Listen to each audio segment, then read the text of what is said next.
Showbiz অঙ্গনের উদীয়মান জনপ্রিয় মুখ কেয়া পায়েল অল্প সময়ের মধ্যেই নিজের প্রতিভা ও পরিশ্রমের মাধ্যমে জায়গা করে নিয়েছেন প্রথম সারির অভিনেত্রীদের তালিকায়। সম্প্রতি একটি পডকাস্টে অংশ নিয়ে তিনি নিজের ক্যারিয়ারের শুরুর দিনগুলো ও বর্তমান ব্যস্ততা নিয়ে খোলামেলা কথা বলেছেন, যা ভক্তদের মধ্যে বেশ আগ্রহ তৈরি করেছে। অভিনয়ের শুরুটা ছিল একেবারেই সাধারণ। 2018 সালে একটাই আমার তুমি নাটকের মাধ্যমে ছোট পর্দায় অভিষেক ঘটে কেয়ার। সেই নাটকে তার সহশিল্পী ছিলেন জনপ্রিয় অভিনেতা আফরান নিশো।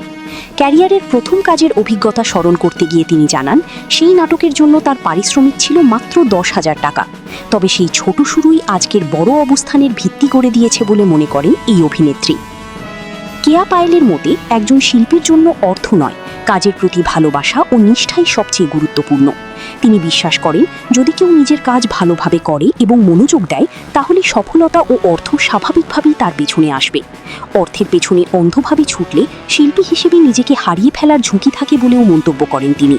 তার এই দৃষ্টিভঙ্গি তাকে অন্যদের থেকে আলাদা করেছে।